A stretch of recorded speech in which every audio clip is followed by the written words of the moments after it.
Hola, mi nombre es John Collins y esta es la segunda parte de una conversación sobre el libro de Job que estamos teniendo con mi amigo Tim Mackie. Hicimos un video corto animado sobre el libro de Job y esta conversación desarrolla en profundidad los temas de ese video. Puedes verlo en nuestro canal de YouTube, búscanos como Proyecto Biblia. Si no has escuchado la primera parte de esta charla, te recomiendo que lo hagas. En el primer episodio hablamos sobre la pregunta principal que busca contestar el libro de Job. La pregunta en el libro de Job es, si Dios es justo, ¿eso significa que el universo tiene que regirse estrictamente por el principio de compensación justa, como en Proverbios y Deuteronomio? En ese sentido, el libro de Job es un experimento mental perfecto para explorar esa pregunta. Job no hizo nada para merecer el sufrimiento que le ha tocado. Dios dice, Él ha conservado su integridad a pesar de que tú me incitaste a que le hiciera daño sin ningún motivo. Pero a pesar de que Job no merece nada de esto, sigue siendo un ser humano y reacciona al sufrimiento de muchas maneras diferentes. A veces confía en Dios y lo alaba, otras veces lo acusa de ser cruel, poco confiable, imprudente, injusto y corrupto. Está en una montaña rusa emocional, y eso es un hermoso retrato de la intensidad emocional que se vive en momentos de aflicción y sufrimiento. Nos vamos a meter de lleno en el libro de Job. Vamos a hablar de la escena celestial bastante extraña que da comienzo al libro. Dios está en el cielo, tomando decisiones con los ángeles, y la situación es un poco confusa. Vamos a hablar de cómo responde Job, y también de la larga intervención a la que lo someten sus amigos, y de lo que podemos aprender de todo esto. Vamos con la parte 2 de esta conversación. ¡Empecemos!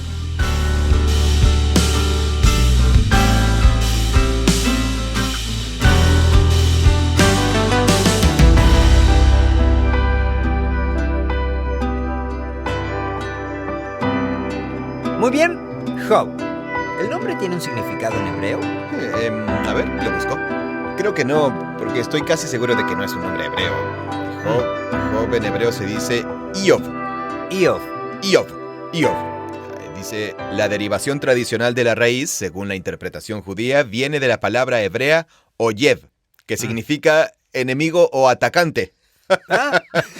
Pero el diccionario de hebreo y arameo del Antiguo Testamento dice que en babilonio antiguo estaba la palabra ayabum, que significa ¿dónde está el padre?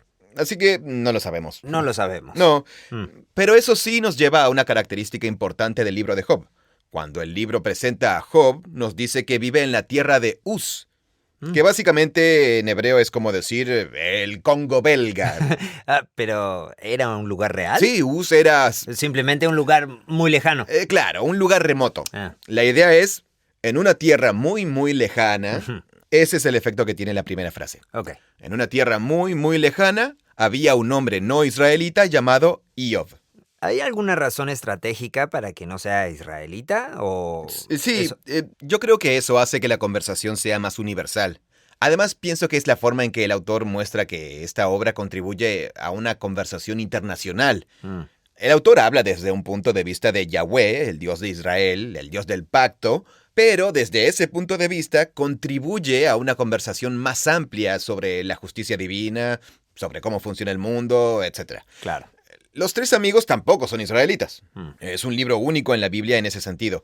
Hace mucho tiempo, en una tierra muy lejana. Eso es significativo. También plantea algunas preguntas sobre el género literario elegido por el autor. Es decir, ¿qué tipo de texto buscó crear el autor? Es interesante. Sí. Job es mencionado una vez más en el Antiguo Testamento por el profeta Ezequiel, nada más y nada menos. Ezequiel piensa en las tres personas más justas que conoce.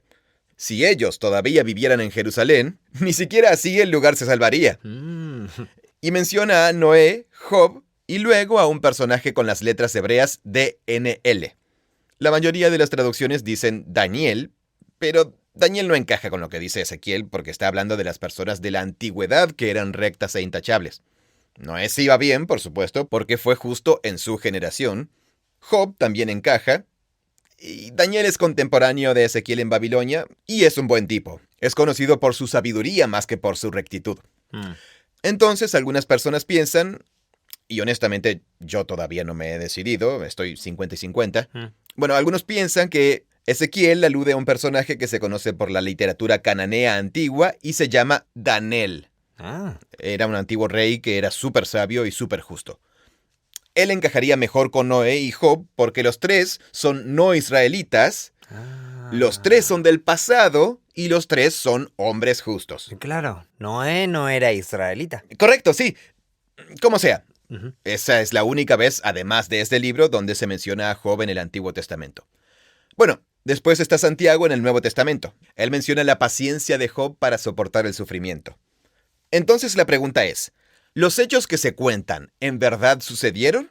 ¿O puede ser que el autor de Job haya elegido un personaje justo y real de la antigüedad, pero lo colocó en el contexto de una parábola sapiencial que es deliberadamente ficticio porque el autor quiere que sepamos que esto es como un experimento mental? Da la sensación de que es un experimento mental. Así es, totalmente. Algunas personas sienten que es muy importante defender la idea de que el autor cree que esto fue un acontecimiento histórico. Como Santiago lo menciona en el Nuevo Testamento, les parece que eso apoya esa interpretación. Porque Santiago lo menciona como si fuera una persona real. Claro, pero ese es el tema. Lo único que dice Santiago es que tomen a Job como ejemplo de paciencia en el sufrimiento.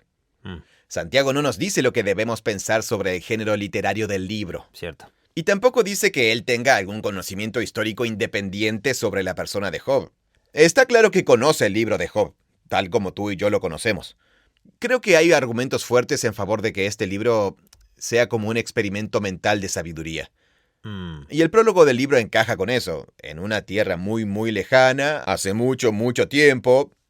Creo que lo mejor es tener una postura neutral. Porque no importa lo que pensemos sobre eso, el mensaje del libro sigue siendo el mismo. Me parece que debe ser un experimento mental, porque si no, ¿cómo podría ser que Job nunca haya hecho algo malo? Pero el libro no dice que nunca hizo nada malo. Solo dice que era un hombre recto, intachable. Y presenta la narración como que... Pero, ¿cómo puede ser intachable? En algún momento tiene que haber tenido un mal pensamiento o haber hecho algo Sí, que... seguro. El punto es que era intachable. Alguna vez debe haber hecho trampa jugando a las cartas. Era intachable y recto y no merecía Puede esto. haber mentido sobre el tamaño del pez que pescó. Sí, sin dudas. Y él lo reconoce en el libro. Mm, Pero el punto es que no hizo nada malo para merecer este sufrimiento en particular. mm. Como un experimento mental, tiene mucha lógica retratar al hombre más justo que se pueda imaginar. Claro, no hay nadie más honesto. Correcto. Mm. Los que interpretan que el libro se refiere a una persona histórica, y eso es importante, suelen encontrar un problema teológico con esta afirmación de inocencia total y con que Dios dice que... Claro, sí, no encaja con la depravación total. Sí, exactamente. Entonces el argumento es que, bueno, por supuesto que tenía pecado en términos generales, pero era excepcionalmente justo. Mm. Y pienso que eso es imponerle una estructura teológica al libro. El libro solo busca decir que Mira, este tipo no se lo merecía. este tipo no merecía lo que le pasó. Hasta Dios lo dice. Y por eso es mucho más natural pensarlo como un experimento mental literario. No existe alguien tan perfecto como este tipo. Bueno, no sé, o sea, hay gente muy recta. Sí, hay muy buenas personas en el mundo. Tal cual, pero todos tienen sus momentos. Claro, tenemos un poco de todo, exactamente. Sí, un poco de todo. No hay nadie que en toda su vida nunca haya Sí, y hecho. Job es retratado como la persona más recta que uno se pueda imaginar, como Noé. Mm. Y eso es importante para interpretar la escena celestial que viene después.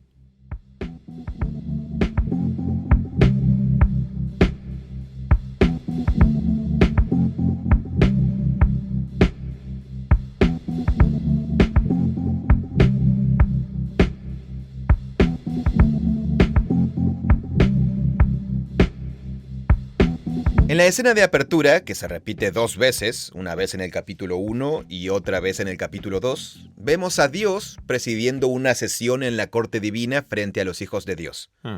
Algunas traducciones al español dicen, los ángeles se presentaron ante el Señor. La frase literal en hebreo es, los hijos de Dios, que es una frase que puede referirse al rey de Israel, el hijo de Dios. El hijo de Dios puede referirse a la nación de Israel, como en Éxodo 4. Pero los hijos de Dios puede referirse también a seres angelicales o divinos, que son los mensajeros o emisarios de Dios. Claro. Así que es una imagen de Dios en su sala de mando donde toma decisiones. Y se usa en otros lugares del Antiguo Testamento. Los eruditos lo llaman ¿Y esta idea viene de...? el concilio divino. Viene del ámbito del tribunal de un rey. Claro, así es. Crea una analogía entre el tribunal de un rey, con su gabinete, su concilio, y Dios. ¿Qué haremos con este ejército que quiere invadirnos? ¿Cómo lo manejaremos? Y cada uno dice su opinión. Correcto, sí. Bien. Entonces, por ejemplo, en 1 Reyes 22, tenemos una historia en que Dios toma decisiones sobre qué hacer con el rey Acab. Y uno de los profetas, Micaías, tuvo el privilegio de escuchar lo que pasaba en la sala de control. Algo parecido pasa en el libro de Zacarías, donde Zacarías ve a unos vigilantes que Dios ha enviado para que se fijen en qué está sucediendo entre las naciones, y luego vuelven y presentan un informe a Dios. Eso está en Zacarías capítulo 1. Bien. Después, en el libro de Isaías, está la escena en que Dios está en el trono y dice, ¿a quién enviaré? ¿Y quién irá por nosotros? Entonces tenemos a Isaías frente a este concilio divino y recibiendo su comisión. Y la escena de Job es igual. Dios preside el tribunal, la sesión de la corte o algo así, y luego leemos que el Satán también estaba ahí. Ninguna de las traducciones al español traduce la palabra él, que sí está en hebreo y todo junto suena Ha-Satán. ¡Ja-Satán! Le queda bien. Suena intimidante. Si leemos la NBI, dice Satanás con S mayúscula. Satanás con S mayúscula. ¿Hay algún otro nombre que tenga él al principio? Bueno, en realidad es una cuestión de interpretación, porque Satán no es un nombre. No es un nombre propio en ningún lugar del Antiguo Testamento, pero se lo tradujo como si lo fuera. Como un nombre propio. Pero a este personaje nunca se le da un nombre. No, y no quiero entrar en el Nuevo Testamento aún, pero también hay cosas relevantes ahí. De hecho, casi todas las veces que aparece esta frase en el Nuevo Testamento, también aparece con la palabra él, y allí tampoco se traduce al español. Entonces, en el Nuevo Testamento también es el Satán. La cosa es así. Satán es una palabra hebrea común. Significa un opositor, un rival, alguien que se opone. Y los seres humanos pueden ser satanes. Por ejemplo, en 1 Reyes 11, Dios levanta satanes contra Salomón cuando comienza a ser infiel. Entonces, Satán es un sustantivo hebreo que se puede usar para referirse a seres humanos que se oponen a otros humanos. Salomón tiene varios enemigos políticos, otros reyes que lo atacan en 1 Reyes 11, y se describen con el sustantivo Satán. El ángel del Señor es un Satán. ¿Y el ángel del Señor vendría a ser? Un ángel, o el ángel del Señor. Es una manera clave en que Dios mismo se aparece a las personas en el Antiguo Testamento. Se opone a las personas. Se aparece como un Satán. En la historia en que Balaam monta su burra para ir a maldecir a Israel, el ángel del Señor se pone de pie como Satán en contra de Balaam. Entonces, en ese ejemplo está muy claro que significa aquel que se opone, o el que desafía. ¿Y cómo se traduce en ese pasaje? Buena pregunta. Lo busco. Bien, mientras Tim lo busca, yo les cuento que hicimos un video sobre el Mesías y comienza con el aplastador de serpientes. Sí, cierto. Y entonces presentamos a la serpiente. Y nunca decimos que la serpiente es Satanás. Solo la presentamos como una serpiente. La serpiente. Tal cual. Sí, y la historia de Génesis no presenta a la serpiente como el Satán. Pero lo que vi en varios de los comentarios es que mucha gente como que quiere tener una historia bien completa y prolija. Entonces completan lo que falta como para entenderlo bien. Así que dicen, esa es la serpiente, es Satanás. En general, hay como una idea muy específica sobre el origen de Satanás. Viene de... Era Ezequiel, ¿no? Sí, Ezequiel 28 y también Isaías 14. Eso. Que son pasajes muy importantes en la historia del desarrollo de la idea de Satanás. Sí. Es cierto, hay una fuerte tendencia de tratar de crear una biografía de... Satán. El Satán. Y creo que es mucho más complicado de lo que pensamos. Y que deberíamos ser mucho más humildes y conscientes de que en realidad no lo tenemos nada claro. Bueno, cuando el ángel del Señor se aparece a Balaam, el hebreo dice un Satán. Y en la Nueva Biblia de las Américas se traduce así. El ángel del Señor se puso en el camino como un adversario contra él. Es una buena traducción. Un adversario, un opositor. Entonces, si el Satán está en el tribunal celestial de Dios... Es el opositor. Es aquel que se opone. Entonces, no tiene por qué ser una criatura que vino arrastrándose desde el infierno para enfrentar a Dios. Es simplemente uno de los hijos de Dios que está ahí y se opone a Dios. Eso mismo, sí. Lo que está diciendo es... tengo una opinión distinta de la tuya, Dios. Claro, así es. Entonces, el Satán, el que se opone, está ahí. Qué interesante, Sí, amigo. sí, La idea es completamente distinta. muy. Es como que hay un tribunal y alguien viene y dice, bueno, yo tengo una postura opuesta con respecto a este tema. Exactamente. Y ese es el Satán. No es una imagen amenazante. Es el Satán. Describe su rol en el tribunal, en la corte divina. Es su función. Se opone al criterio de Dios. Y cuando uno está en un tribunal y presenta una postura opuesta, Ujú. por lo general lo hace por el bien del rey. O sea, en general estás del mismo lado. Todos son parte del mismo país o civilización. Y entonces es como, me parece que no estás haciendo lo correcto. Me opongo. Pero no lo haces con el fin de tirar abajo el reino, sino porque quieres asegurarte de que el reino siga firme. Uno de los desafíos aquí es que los lectores judíos y cristianos han importado en la historia una teología posterior sobre el mal espiritual. Y creo que al final eso distorsiona nuestra comprensión de lo que pasa en esta escena celestial, porque no hay indicios de que aquí el Satán sea una encarnación del mal y la injusticia. Claro. No hay indicios de que odie a Job o a Dios. Nada nos dice que se complazca en darle... ¿En castigar a las personas? Claro, lo que pasa en la historia es que Dios hace una observación. ¿Se han fijado en Job? Es justo, es irreprochable, es recto, tal cual como lo presenta el narrador. Teme a Dios, se aleja del mal. Entonces, el rol del opositor, su postura es simplemente, ¿sabes? No es una buena política que recompenses a Job. Lo que dice es, ¿y acaso Job teme a Dios sin recibir nada a cambio? ¿Acaso no están bajo tu protección él y su familia y todas sus posesiones?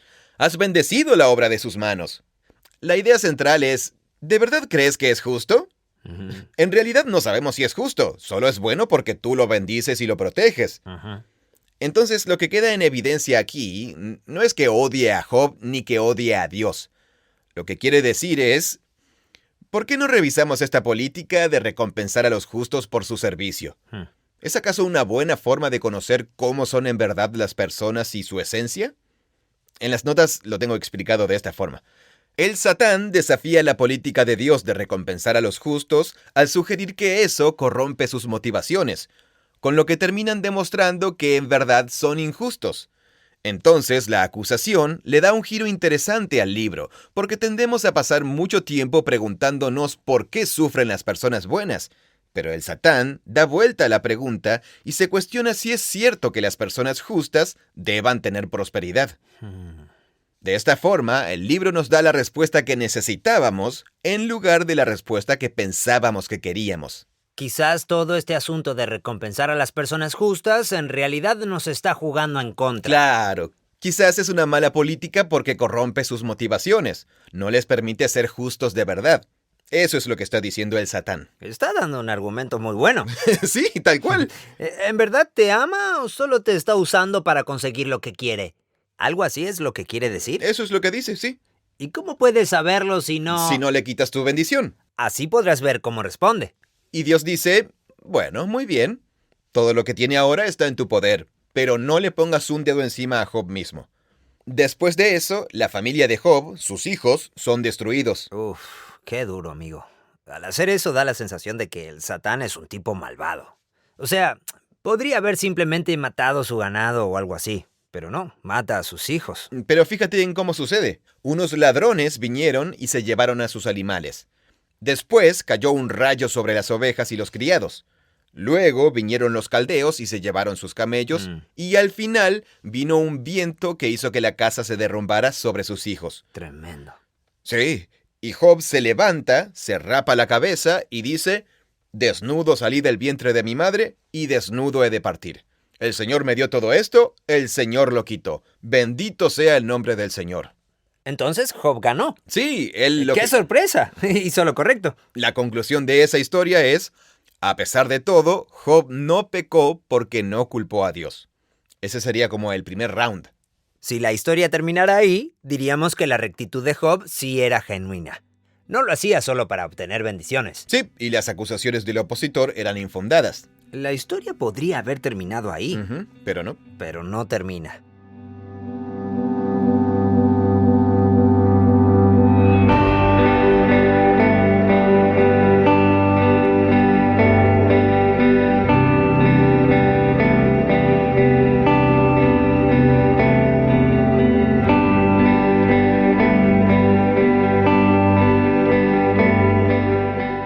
otro día, los hijos de Dios están ahí, Dios vuelve a presidir el tribunal, el opositor llega y Dios le dice, ¿te has fijado en Job?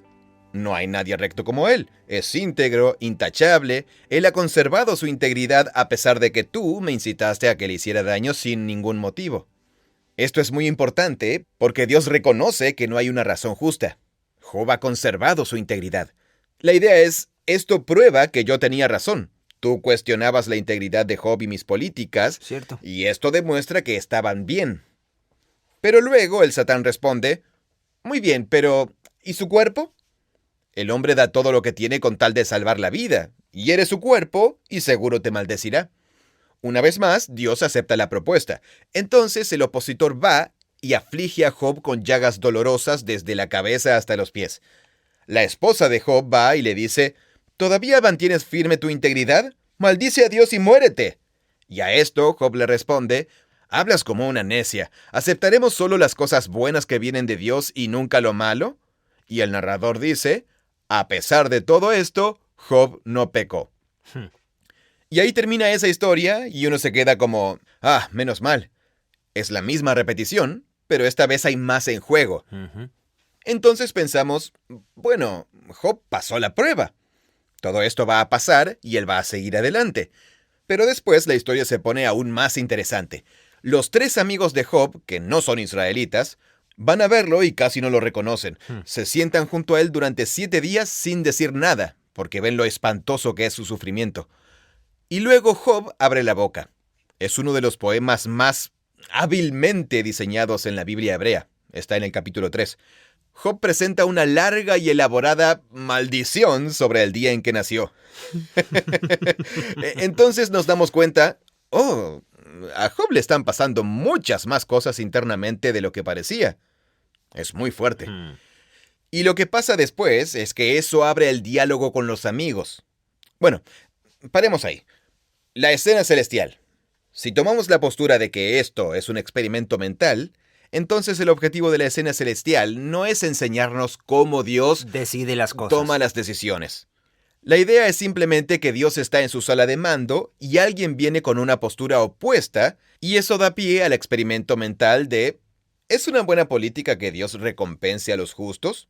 Lo que a su vez plantea las preguntas ¿es real que Dios siempre recompensa a los justos y puede ser que Dios permita el sufrimiento por razones que nos son desconocidas? ¿Puede en algún caso ser justo que Dios permita algo así? Esas son preguntas que surgirían de esa introducción ficticia. Como dice John Walton, el libro de Job se enfoca en cómo Dios obra en el mundo, no cómo Dios resuelve las cosas en el cielo. Así opina Walton. Sí, ese es su punto de vista. Si tomamos la postura de que el libro es histórico y que por eso busca enseñarnos teología sobre cómo Dios obra en el mundo y lo gobierna, entonces tenemos que aceptar lo que dice. Y eso genera algunas tensiones, en lo personal y en lo teológico, para muchas personas. Es un problema real.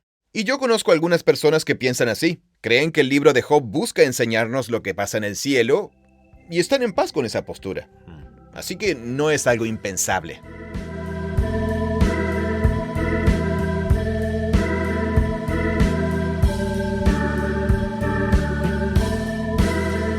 Entonces Job maldice su nacimiento y eso da comienzo al núcleo poético del libro. Desde el capítulo 3 y básicamente hasta el 27 están estructurados como ciclos de Job y sus amigos. Job empieza el capítulo 3 maldiciendo el día en que nació.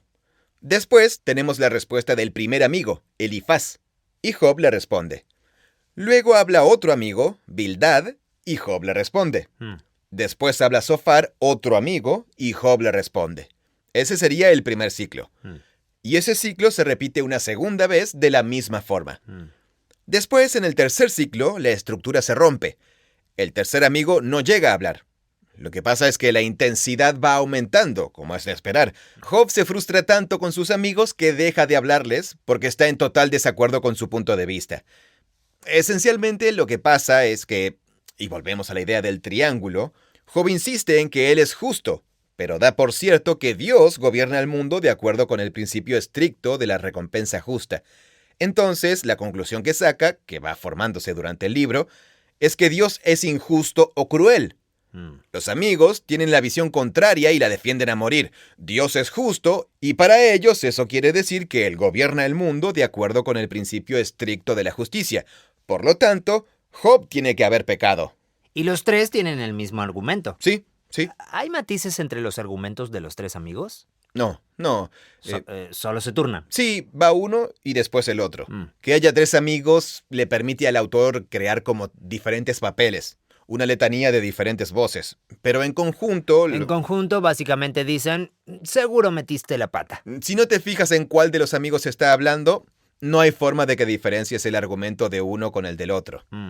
Veamos algunos ejemplos. Elifaz, en el capítulo 4, dice: ponte a pensar, ¿quién que sea inocente ha perecido? ¿Cuándo se ha destruido a la gente intachable? Y sigue con: la experiencia me ha enseñado que los que siembran maldad cosechan desventura. El soplo de Dios los destruye, el aliento de su enojo los consume. Job, su postura es respetable. Es como una intervención. Sí, quieren confrontarlo, exactamente. Sí. En el capítulo 8, Bildad dice: piensa en tus hijos, Job. Él le dice: cuando tus hijos pecaron contra Dios, Él les dio lo que su pecado merecía. Así que está claro que él entiende que el derrumbe de la casa sobre los hijos de Job fue el juicio de Dios. Y luego dice: Job, si buscas a Dios, si diriges tu súplica al Todopoderoso, y si eres puro e intachable, como dices que eres, Él saldrá en tu defensa y te restablecerá en el lugar que te corresponde. Entonces lo que quiere decir es: tus hijos recibieron lo que merecían, pero si tú en verdad eres inocente como dices ser, entonces simplemente díselo a Dios y Él te va a devolver tu vida perfecta. Pero es obvio que cree que eso no va a pasar. Entonces son como argumentos muy sofisticados y pomposos. Y Job siempre responde: miren, yo sé que soy inocente. Sí, exacto. Y dice que sus amigos son unos palabreros, unos consejeros inútiles y que no lo conocen, cosas así. Ustedes no me conocen. Sí, y el tema que se repite en sus discursos es: él sigue defendiendo su inocencia. Así que mejor lo leo, porque es tan hermosa la poesía de la defensa de Job. El capítulo 16 dice: de tanto llorar tengo enrojecida la cara, y profundas ojeras tengo en torno a los ojos. Pero mis manos están libres de violencia y es pura mi oración. Luego dice: tierra, no cubras mi sangre, no dejes que se acalle mi clamor.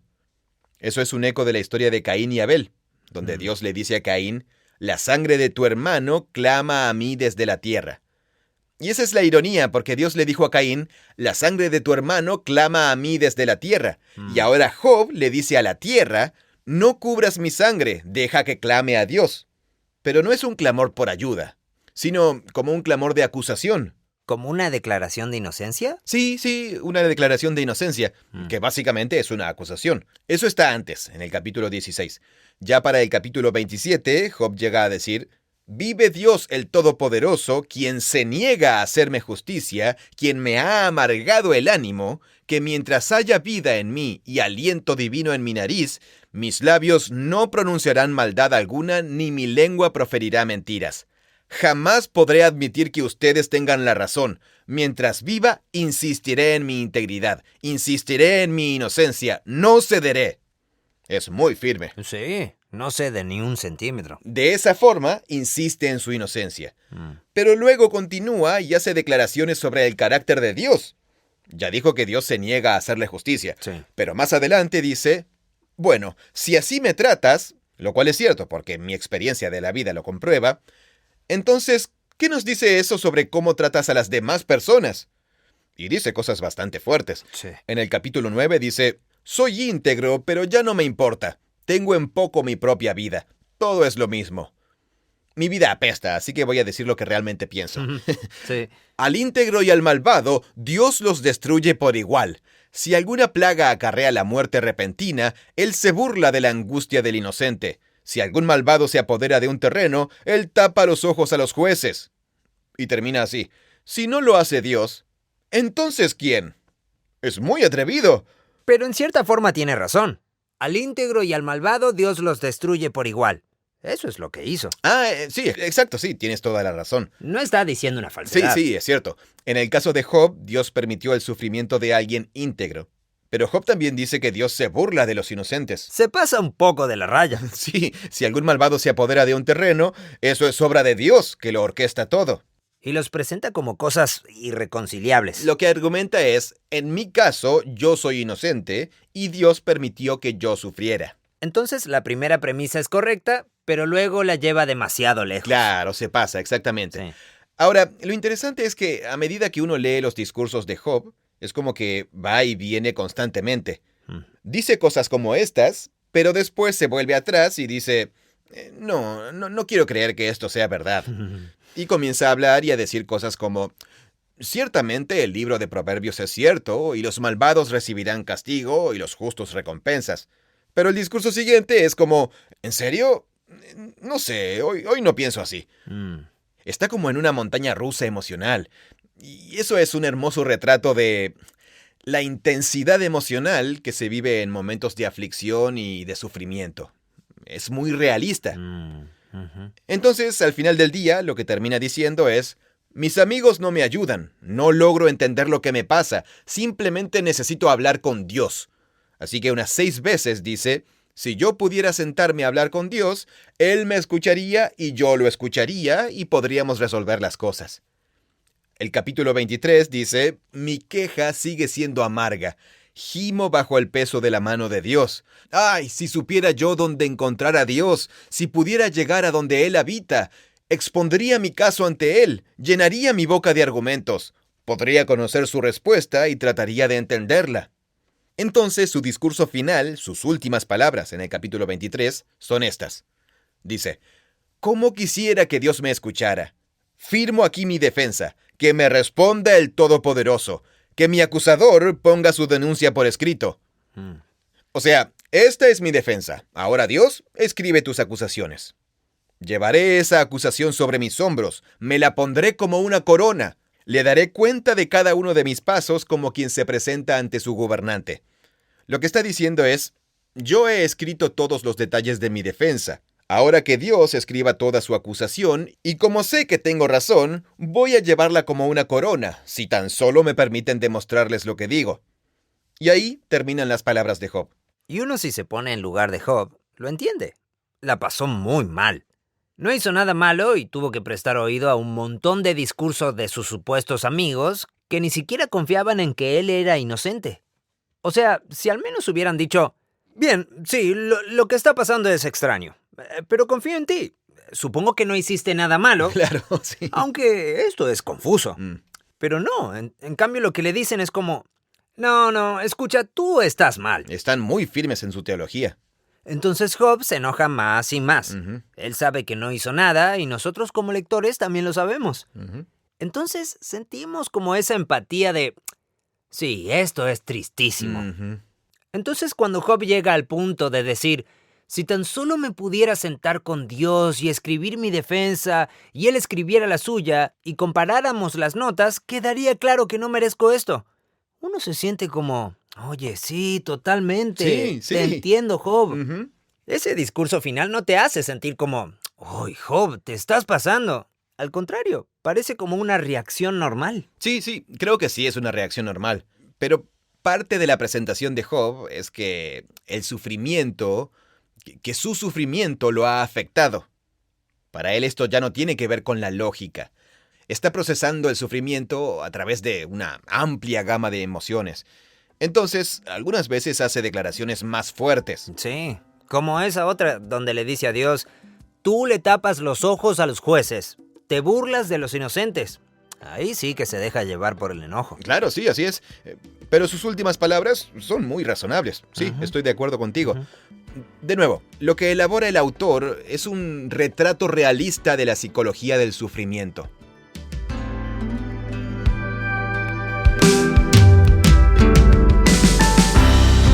Muy bien, esa fue la segunda parte de esta conversación de 13 episodios. Lo que se viene es la tercera y última parte. Sí, prepárense porque nos meteremos de lleno en el texto. Vamos a hablar de Eliú, el amigo sorpresa que aparece de la nada y habla sin parar por varios capítulos.